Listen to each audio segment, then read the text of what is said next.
नमस्ते सभी को। मैं दीपिका जैन। आज हम सभी कक्षा 7वीं की वर्कशीट के प्रश्नोत्तर हल करेंगे। ये आपकी वर्कशीट है मार्च महीने की। इसमें आपके संस्कृत की जो वर्कशीट है, इसमें पहला प्रश्न जो दिया है वो पाठ है आपके प्राचीन भारतीय वैज्ञानिका, जो आपकी किताब का पाठ 16 है, उसके आधार पर यहाँ पे प्रश्नोत्तर दिए गए हैं। इसमें पहला प्रश्न है आपकी वर्कशीट के अंदर, सुलभ सूत्रे प्रमेयस्य प्रयोगम कः कृतवान। सुलभ सूत्र में प्रमेय का प्रयोग किसने किया। अब इसका उत्तर आप लिखेंगे, सुलभ सूत्रे प्रमेयस्य प्रयोगम आचार्य बोधायनः कृतवान। सुलभ सूत्र में प्रमेय का प्रयोग आचार्य बोधायन ने किया। इसके बाद आपकी वर्कशीट में प्रश्न नंबर दूसरा है, महर्षि पराशरः किम कृतवान। महर्षि पराशर ने क्या किया। तो उत्तर लिखेंगे आप इसका, महर्षि पराशरः वनस्पतीनां वर्गीकरणम कृतवान। महर्षि पराशर ने वनस्पतियों का वर्गीकरण किया। इसके बाद प्रश्न नंबर तीसरा है आपके वर्कशीट के अंदर, कः प्रकाशस्य गतिम सम्यक जानाति। कौन प्रकाश की गति को अच्छी प्रकार से जानते थे।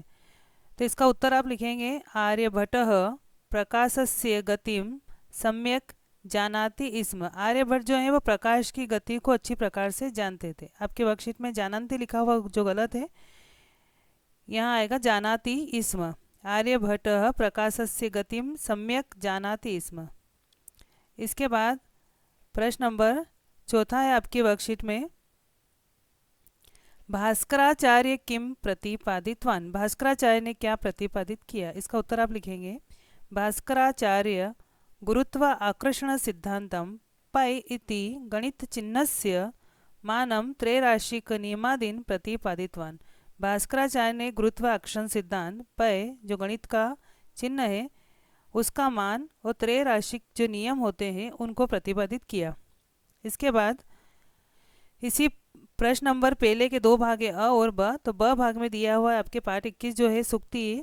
तो सुक्त या पाठ के आधार पर आपको यहाँ पर जो रिक्त स्थान दिए गए उनको भरना है। तो आपके पहला प्रश्न दिया है इसमें आचार, फिर रिक्त स्थान है आपके वर्कशीट के अंदर, तो उसमें भरना है आपको परमो धर्म। आचार परमो धर्म, आचरण ही सबसे बड़ा धर्म है।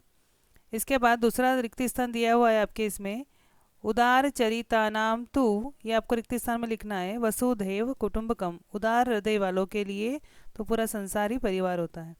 इसके बाद तीसरा दिया हुआ है आत्मानः, यानी अपने आप के, प्रतिकूलानि विपरीत, परेशान यानी दूसरों के साथ न समाचरित नहीं करना चाहिए। यानी जो व्यवहार हमको अपने साथ अच्छा नहीं लगता है वो दूसरों के साथ भी नहीं करना चाहिए। तो रिक्त स्थान में आएगा प्रतिकूलानि और यहाँ आएगा न समाचरित। इसके बाद प्रश्न नंबर चौथा है, उद्यमेन ही सिद्ध्यन्ते।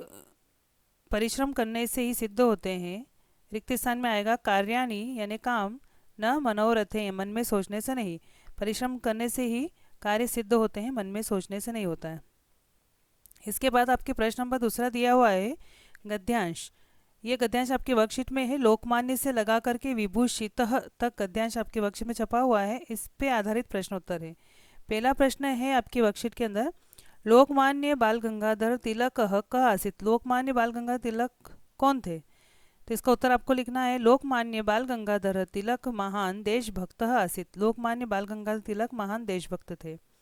प्रश्न नंबर दूसरा आपकी वर्कशीट के अंदर, जन जागरणस्य कृते लोकमान्य तिलक किम अकरोत्। लोगों को जागृत करने के लिए लोकमान्य तिलक ने क्या किया। तो इसका उत्तर लिखेंगे, जन जागरणस्य कृते, जन जागरण के लिए लोकमान्य तिलक ने शिवराजोत्सव से, शिवराज उत्सव का, गणेशोत्सव से, गणेश उत्सव का, च यानी और, प्रारंभ अकरोत्, प्रारंभ किया। जन जागरण के लिए लोकमान्य तिलक ने शिवराज उत्सव का और गणेश उत्सव का प्रारंभ किया। इसके बाद प्रश्न नंबर तीसरा है, तिलक केन उपाधिना विभूषित। तिलक जो है वो कौन सी उपाधि से विभूषित हुए। तो इसका उत्तर लिखेंगे, तिलक लोकमान्य इति उपाधिना विभूषित। तिलक जो है वो लोकमान्य की उपाधि से विभूषित हुए। प्रश्न नंबर चौथा है आपकी वर्कशीट में, कस्य प्रभावेण देशे स्वतंत्राय नव चेतना संजाता। किसके प्रभाव से देश में स्वतंत्रता के लिए नई चेतना आ गई। तो आपको इसका उत्तर लिखना है, तिलक महोदय से प्रभावेन। तिलक महोदय के प्रभाव से देश में स्वतंत्राय स्वतंत्रता के लिए नव चेतना संजाता, नई चेतना आ गई। इसके बाद प्रश्न नंबर तीसरा जो है आपके इसमें वर्कशीट में पद्यांश दे रखा है, विद्या से लगा करके रक्षणाय तक पद्यांश है, इसमें से आपको प्रश्नोत्तर लिखना है। पहला प्रश्न दिया आपके वर्कशीट के अंदर, कस्य विद्या विवादाय भवति, किसकी विद्या विवाद के लिए होती, झगड़ा करने के लिए होती है, तो इसका उत्तर लिखेंगे खलस्य विद्या विवादाय भवति। खलस यानी जो खराब व्यक्ति होता है, दुर्जन व्यक्ति होता है, उसकी विद्या विवाद के लिए होती है, झगड़े के लिए होती है। दूसरा है साधो शक्ति किम अर्थम भवति, अच्छे व्यक्ति, साधो यानी अच्छा व्यक्ति, अच्छे व्यक्ति की शक्ति किस लिए होती, तो इसका उत्तर लिखेंगे साधो शक्ति रक्षणाय भवति, अच्छे व्यक्ति की शक्ति, ताकत जो होती है वो रक्षा के लिए होती है। तीसरा प्रश्न है आपके वर्कशीट में, कस्य धनम दानाय भवति, किसका पैसा जो है दान के लिए होता है, तो साधो धनम दानाय भवति, अच्छे व्यक्ति का पैसा दान के लिए होता है। प्रश्न नंबर चौथा है, दानाय इति शब्दे का विभक्ति, दानाय जो शब्द है इसमें कौन सी विभक्ति लगी हुई है, तो इसका उत्तर लिखेंगे दानाय इति शब्दे चतुर्थी विभक्ति अस्ति, दानाय जो शब्द है इसके अंदर चतुर्थी विभक्ति है। इसके बाद प्रश्न नंबर चौथा है, आपकी किताब का कोई भी एक श्लोक लिखना है आपको। आप कौन सा भी श्लोक आपकी किताब का लिख सकते हैं। यहाँ मैंने लिखा हुआ है, अधमाः धनम इच्छन्ति धनम मानम च मध्यमा, उत्तमाः मानम इच्छन्ति मानो ही महताम धनम। आप आपकी किताब का कौन सा भी श्लोक लिख सकते हैं। इसके बाद प्रश्न नंबर पाँचवा, प्रश्न नंबर पाँचवा जो है ये समास विग्रह दिया हुआ है आपकी वर्कशीट के अंदर, समास विग्रह कीजिए। एक समास विग्रह आपके उदाहरण दे रखा है वर्कशीट के अंदर, दीन दानम, इसका समास विग्रह किया हुआ है दीनाय दानम। उसी प्रकार से आपको इन दो का करना है। नील कमलम, नीला कमल, इसका समास विग्रह होगा नीलम कमलम। राष्ट्र भक्त दूसरा है, इसका समास विग्रह होगा राष्ट्रस्य भक्तः। इसके बाद दूसरा प्रश्न दिया हुआ है आपके, उपसर्गों को जोड़कर शब्द का निर्माण कीजिए। अनु और गच्छति दोनों को जोड़ा, अनु एक उपसर्ग है, गच्छति धातु है, तो यहाँ इन दोनों को जोड़ा तो आपके शब्द बना अनुगच्छति। इसी प्रकार से आपको उपसर्ग को जोड़कर शब्द का निर्माण करना है। यहाँ पर हमने शब्द का निर्माण किया, आ आपके लिखा हुआ है वर्कशीट में, रिक्त स्थान में लिखेंगे गच्छति और इन दोनों को मिला करके बनेगा आ गच्छति। इसके बाद प्रश्न नंबर तीसरा दिया हुआ आपके वर्कशीट के अंदर, धातु प्रत्यय को जोड़ करके शब्द बनाना है। वर्कशीट में दिया हुआ है पट प्लस कत्वा, इन दोनों को जोड़ा, पट एक धातु है, कत्वा प्रत्यय है, इन दोनों को जोड़ा तो पठित्वा बना, जिसका अर्थ होता है करके, कत्वा प्रत्यय का अर्थ होता है करके, पट प्लस कत्वा पठित्वा। उसी प्रकार से आपको यहाँ पर शब्द बनाने, खाद एक धातु है, इसमें कत्वा प्रत्यय को जोड़ा तो शब्द बना आपका खादित्वा, खा करके। पत, यहाँ त में हलंत आएगा, जैसे खाद में हलंत है नीचे, इसका नाम है हलंत, अक्षर को आधा करता है। खाद, खाद का मतलब होता है खाना। उसी प्रकार से यहाँ पत, त में भी हलंत आएगा, तो यहाँ पत करके कत्वा, पत में कत्वा प्रत्यय जोड़ेंगे, पतित्वा यानी गिर करके। इसके बाद प्रश्न नंबर छठा है आपके इसमें, रक्षा सूत्र भगिनी भ्रातु तिलकम मिष्टानम पर्व रक्षाबंधनम, इन सब शब्दों का प्रयोग करते हुए इनकी सहायता से आपको रक्षाबंधन जो पाठ है आपका, उस पाठ का चित्र को देख करके 5 वाक्य लिखने हैं। आपके वर्कशीट में चित्र बना हुआ है रक्षा सूत्र, और आपके यहाँ पर इसके अंदर जो है आपके शब्द दे रखे हैं, इन शब्दों की सहायता से, नीचे आपके वर्कशीट में शब्द दे रखे हैं, इन शब्दों की सहायता से आपको क्या करना है, रक्षाबंधन जो पाठ है इस चित्रों को देख करके 5 वाक्य लिखने हैं। तो ये इन शब्दों की सहायता लेनी है आपको, तो रक्षा सूत्र की, भगिनी की, भ्रातु तिलकम इष्टानम पर्व और रक्षाबंधनम, इन सब शब्दों की सहायता से आपको वाक्य निर्माण करना है। तो हम यहाँ पर पहला वाक्य बनाएंगे, श्रावण मासस्य पौर्णिमायाम रक्षाबंधन पर्व भवति, यहाँ पर्व शब्द का प्रयोग हुआ है। श्रावण मास की पूर्णिमा को रक्षाबंधन का पर्व होता है। फिर रक्षाबंधनम सुरक्षाया बंधनम भवति, रक्षाबंधन जो है वो सुरक्षा का बंधन होता है, यानी इसमें सुरक्षा होती है तो इसलिए सुरक्षा का बंधन होता है। तो यहाँ रक्षाबंधनम जो शब्द है उसका प्रयोग हुआ है। यश्मय रक्षा सूत्रम दिए थे, जिसको रक्षा सूत्र दिया जाता है, स सुरक्षा वचनम ददाति, वह सुरक्षा का वचन देता है। तद वचनम, उस वचन का, प्राण प्रणेन पालियति इसमें, प्राण देकर भी वो उसका पालन करता है। तो यहाँ पर जो है आपके रक्षा सूत्र इस शब्द का प्रयोग हुआ है। इसके बाद वर्तमान काले भगिनी, वर्तमान समय में बहन जो है भ्रातु मस्तके, भाई के मस्तक पर तिलकम कृत्वा, तिलक को करके रक्षासूत्रम बदनाती, रक्षासूत्र बांधती है। अब आपके यहाँ पर भगिनी, भ्रातु, मस्तके इन शब्दों का प्रयोग हुआ है। इसके बाद है तस्मय मिष्टानम भोजयति, उसके बाद में उसको वह क्या करती है, अपने भाई को मिठाई खिलाती है। तो यहाँ मिष्टानम शब्द का प्रयोग हुआ है।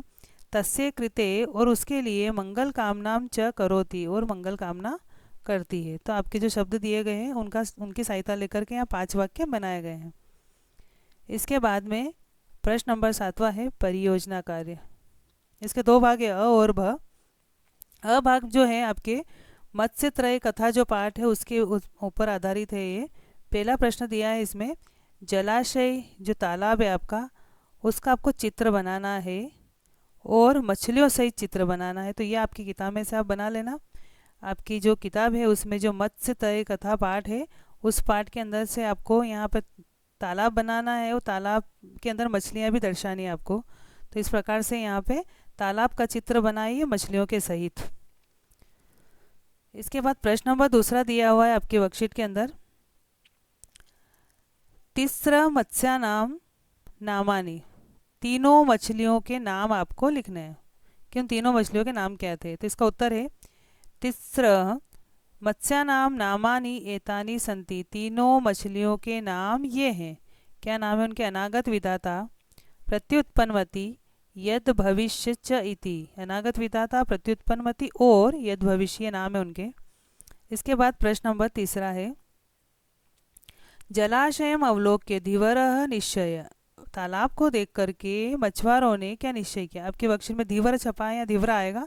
जलाशयम अवलोक्य धीवरा निश्चय, तालाब को देख करके मछुआरों का क्या निश्चय था वो आपको बताना है। तो इसका उत्तर लिखेंगे, जलाशयम अवलोक्य धीवरा निश्चय, तालाब को देख करके मछुआरों का निश्चय।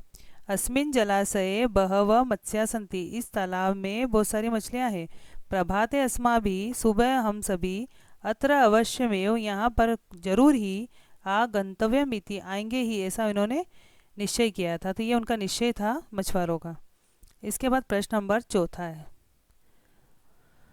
प्रश्न नंबर 4 आपकी वर्कशीट में है, तिस्रमस्य किम निर्णयम अकरोत्, तीनों मछलियों ने क्या निर्णय किया वो आपको बताना है। तीनों मछलियों का निर्णय बताना है, क्योंकि यहाँ पे मत्स्य लिखा हुआ है, मत्स्य बहुवचन है, इसलिए आएगा तिस्रमस्य, यानी तीनों मछलियों का क्या निर्णय था। तो इसका उत्तर आपको लिखना है, अनागत विधाता अन्य जलाशयम अगच्छत्, अनागत विधाता जो है वो दूसरे तालाब में चली गई, ये उसका निश्चय था पहली मछली का, जिसका नाम था अनागत विधाता। तो यहाँ पे तीनों मछलियों ने क्या निश्चय किया था वो आपको बताना है। तो पहली मछली थी अनागत विधाता, तो उसका निश्चय क्या था, वो दूसरे तालाब में चली गई। फिर दूसरी मछली थी प्रत्युत्पन्नमति, उसका क्या निश्चय था, समय अनुगुणम कार्यम करोमि, मैं तो समय के अनुसार काम करूंगी, इति उक्त्वा, ऐसा कह करके वह निश्चिंत अभवत, निश्चिंत हो गई। तीसरी मछली थी यद भविष्य, उसका क्या निश्चय था, भाग्य अनुसारम यद भविष्यति, भाग्य के अनुसार जो हो तद भवतु, वैसा हो जाएगा। इति निर्णयम कृतवान, ऐसा इन्होंने निर्णय किया। तीनों मछलियों का निर्णय था। इसके बाद में प्रश्न नंबर 5 है, प्रभाते प्रत्युत्पन्नमति मत्स्य किम कृतवान, सुबह जब हुई तब प्रत्युत्पन्नमति मछली ने क्या किया। तो इसका उत्तर लिखेंगे, प्रभाते प्रत्युत्पन्नमति मत्स्य, सुबह जो है प्रत्युत्पन्नमति जो मछली थी उसने मृत इव अतिष्ठत, मरे हुए के समान वो पड़ी रह गई, क्योंकि सुबह जब मछुआरे वहाँ पर निश्चित पकड़ने आ गए तो अनागत विधाता चली गई दूसरे तालाब में। अब प्रत्युत्पन्नमति जो है वह क्या करती है, तो वह मरे हुए के समान पड़ी रहती है। सा यानी वह उस मछली ने, प्रत्युत्पन्नमति जो मछली उसने स्वनामा अनुगुणम, अपने नाम के अनुसार, मति प्रयोग इन बुद्धि का प्रयोग किया, तथा उसके बाद में जले अकुर्दत, पानी में कूद गई, जलाशया अंतरे, और पानी के बिल्कुल भीतर प्राविशच, वो प्रवेश कर गई। तो इस प्रकार से तीसरी मछली जो थी, दूसरी जो मछली थी उसने, प्रत्युत्पन्नमति नाम था उसका, तो उस मछली ने ऐसा काम किया था। इसके बाद इसी का ब भाग है। ब भाग जो है आपके प्रहेलिका पाठ पर आधारित है। तो यहाँ पर आपको प्रहेलिका पाठ में से लिखना है। तो पहला प्रश्न है प्रहेलिका पाठ पर से, पत्रस्य सचित्र लक्षणम, आपको क्या करना है, पत्र जो है, लेटर जो होता है, उसका चित्र भी बनाना है, उसका लक्षण भी लिखना रहता है। लक्षण यानी वो कैसा रहता है, लेटर जो है वो किस प्रकार का रहता है, उसके बारे में बताना है। तो इसका लक्षण है, अहम पादाभ्याम विना दूरम गच्छामि, मैं पाँव के बिना भी दूर तक जाता हूँ। अक्षर युक्त किंतु पंडित ना अस्मि, मैं अक्षरों से युक्त हूँ लेकिन पंडित नहीं हूँ। अहम अहम मुखेन विना स्पष्टम वदामि, मैं बिना मुख के भी स्पष्ट बोलता हूँ। ये इसका लक्षण है और आपको इस प्रकार से आपकी किताब में से यहाँ पर पत्र का चित्र बनाना है। इसके बाद दूसरा प्रश्न है इसी का, नेत्रस्य सचित्र लक्षणम, आपको आँख का चित्र सहित लक्षण बनाना है। आँख का चित्र भी बनाना है और उसका लक्षण भी बताना है कि आँख कैसी होती है। न तस्य आदि, न जिसके सबसे पहले होता है, न तस्य अंत, न जिसके आखिरी में होता है, मध्य यानी बीच में, यह अस्ति जिसके यह रहता है, यानी न सबसे पहले न सबसे आखिरी में, यह बीच में, न यह न, मम अपि अस्ति मेरे भी है, तव अपि अस्ति और तुम्हारे भी है। तो इस प्रकार से आपको आँख का चित्र भी बनाना है। फिर प्रश्न नंबर तीसरा है, मत्स्य सचित्र लक्षण, मछलियों का आपको चित्र सहित लक्षण बताना है। तो यहाँ पर आपको मछली का चित्र बनाना है और इसका लक्षण यहाँ लिखा हुआ, अहम सुप्ते अपि नेत्रे न निमीलयामि, मैं सोते हुए भी आँखों को बंद नहीं करती हूँ। जलस्य मध्ये एव निवसामि, पानी के बीच में रहती हूँ। स्वजाति जीवा मम भोजनानि सन्ति, अपनी जाति के जीव मेरा भोजन है। ऐसा लक्षण आपको यहाँ लिखना है और इसके साथ साथ में आपको मछली का चित्र भी बनाना है। इसके बाद प्रश्न नंबर चौथा है, वृक्षस्य सचित्र लक्षणम, पेड़ का आपको चित्र सहित लक्षण बताना है। ये आपकी किताब के अंदर है, इन सभी के चित्र, पत्र का भी है, आँखों का भी है, मछलियों का भी है और पेड़ का भी है। प्रहेलिका पाठ के अंदर है सारे चित्र। तो यहाँ पर आपको लक्षण लिखना है, अहम पादेन तिष्ठामि किंतु न बकह, मैं एक पैर पर खड़ा रहता हूँ लेकिन बगुला नहीं हूँ, न पंगु और लंगड़ा भी नहीं हूँ।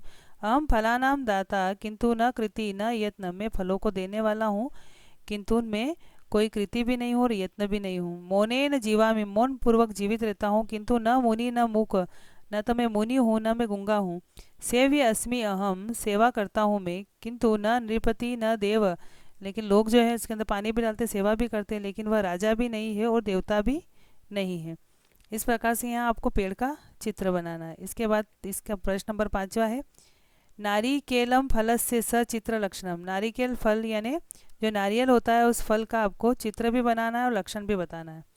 तो यहाँ पर भी आप नारियल का चित्र जो है आपकी किताब में से बना सकते हैं। इसका लक्षण है, अहम वृक्षा अग्रवासी किंतु न पक्षीराज, मैं सबसे पेड़ में आगे रहता हूँ लेकिन मैं गरुड़ पक्षी नहीं हूँ। अहम त्रिनेत्रधारी, मेरे 3 आँखें हैं किंतु न शूलपाणी, लेकिन मैं शंकर भगवान भी नहीं हूँ। अहम त्वग वस्त्रधारी, मैं जो है त्वचा के वस्त्र पहनता हूँ किंतु न सिद्ध योगी, लेकिन मैं कोई सिद्ध योगी भी नहीं हूँ। जलम विभ्रन, मैं पानी से भरा रहता हूँ किंतु न घट न मेघ, और मैं घड़ा भी नहीं हूँ और बादल भी नहीं हूँ। इस प्रकार से प्रहेलिका पाठ में से आप चित्र बनाएं और इसके लक्षण लिखें। तो ये आपके 7वीं की संस्कृत की वर्कशीट है। तो आप वीडियो के माध्यम से इसको कंप्लीट करने की कोशिश करें। धन्यवाद।